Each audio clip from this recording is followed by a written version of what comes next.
Sa video na ito ay pag-uusapan po natin ang isang mainit at kontrobersyal na pahayag mula po sa kilalang crypto analyst na si Ginoong Eduardo Farina. Ayon po sa kanya, ito na raw ang last chance o huling pagkakataon para ipagpalit si Bitcoin kay XRP. Oo, tama po ang narinig ninyo.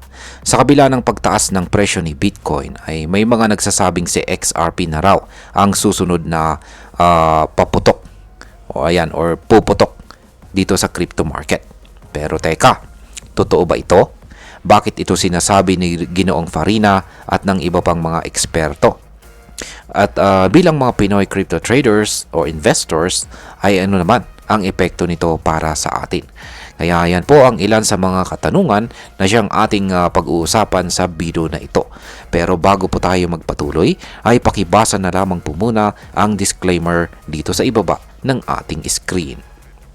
At ayan, simulan po natin kung sino ba ang nagbigay ng pahayag na ito. Ang pahayag na ito ay galing po kay Ginoong Eduardo Farina, isang kilalang personalidad sa XRP community at founder ng Alpha Lions Academy. Kilala si Ginoong Farina sa pagiging vocal supporter ni XRP. Hindi lang ito ang unang beses na tinulak niya ang ideya ng pag-i-invest kay XRP. Matagal na po niyang sinasabi na mas may potensyal si XRP kaysa kay Bitcoin. Noong October 2024, habang nasa presyong 0.50 lamang ang presyo ni XRP, sinabi niya na bawat taong may ambisyon ay dapat may hawak na hindi bababa sa $10,000 na XRP. Ayan. Sa presyong ito ay nasa $5,000. Ayan, nasa $5,000 po ang halaga noon. Pero pagkatapos lang ng ilang buwan, pagkatapos po pala ng isang buwan ay sumabog na pataas sa XRP at sandaling nalampasan pa si Bitcoin sa paggalaw ng presyo. Ngayon ay bakit po sinasabi na ito na ang last chance para mag-divest kay Bitcoin? Ayan, ayon po kay Ginoong Farina, ang market po ay nasa punto na kung saan unti-unti nang lumilipat ang mga investors mula kay Bitcoin patungo sa mga altcoins tulad ni XRP.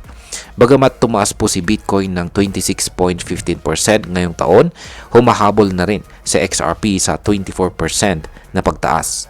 Sa tingin po ni Ginoong Farina, kapag nagsimula na talaga ang tinatawag na altcoin season, si XRP ang isa sa mga mauunang sumabog pataas.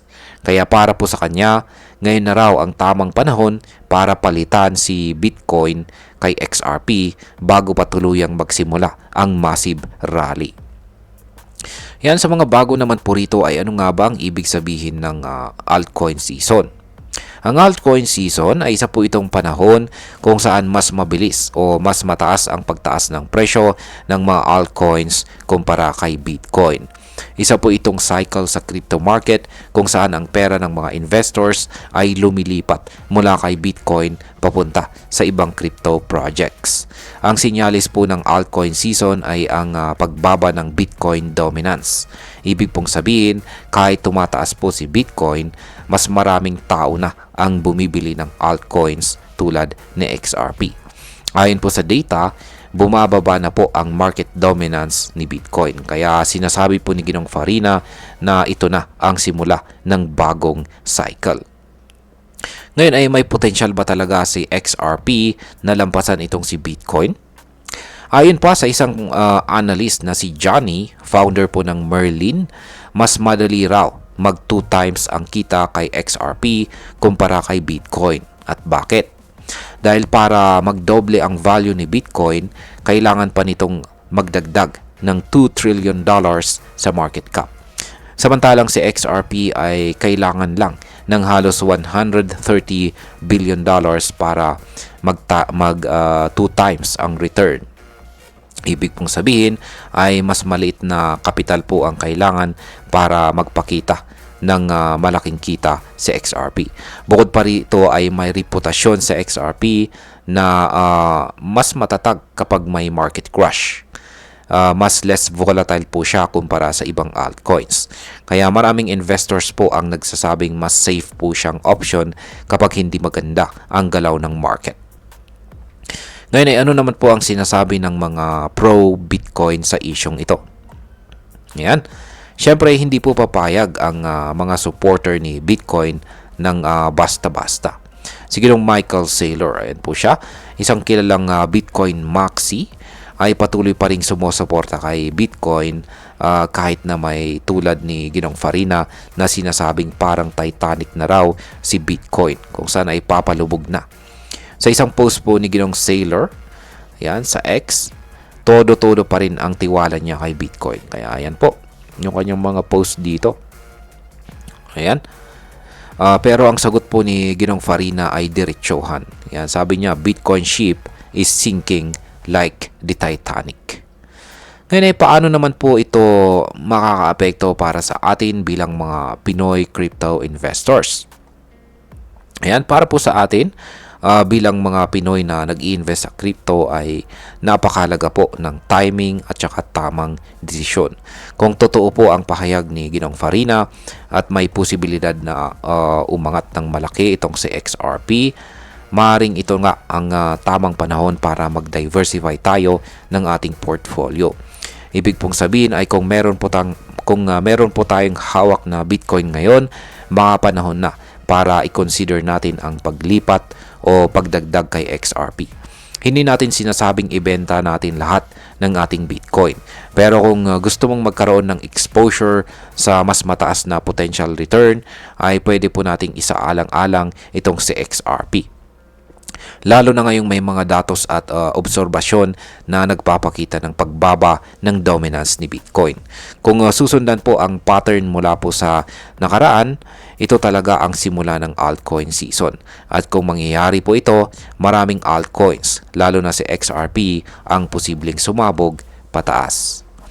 Ngayon ay pag-usapan naman po natin kung bilang panghuli po pala ay ang masasabi ko naman tungkol dito. Ayan ay napaka-init ng laban po sa pagitan ni Bitcoin at XRP. Pareho po silang may magandang track record, pero si Bitcoin ang hari ng crypto at si XRP naman ay parang dark horse. Tahimik pero may potential po na lumipad ng matindi. Hindi natin kayang hulaan ang eksaktong mangyayari, pero sa crypto, ang hindi handa ay kadalasang natatalo. Kaya ang pinakamatalinong gawin natin ngayon ay aralin po ang galaw ng market. Tingnan po natin ang datos at gumawa po tayo ng matalinong desisyon. Huwag lang tayo basta sumabay sa hype. Dapat ay meron po tayong sariling plano, lalo na kung hard-earned money natin ang pinag-uusapan dito. At tandaan po natin, kahit may mga nagsasabing ito na ang last chance, hindi ito nangangahulugang guaranteed na kikita tayo. Ang crypto market po ay mabilis magbago, kaya dapat ay lagi po tayong handa at maalam tayo sa bawat hakbang na gagawin natin.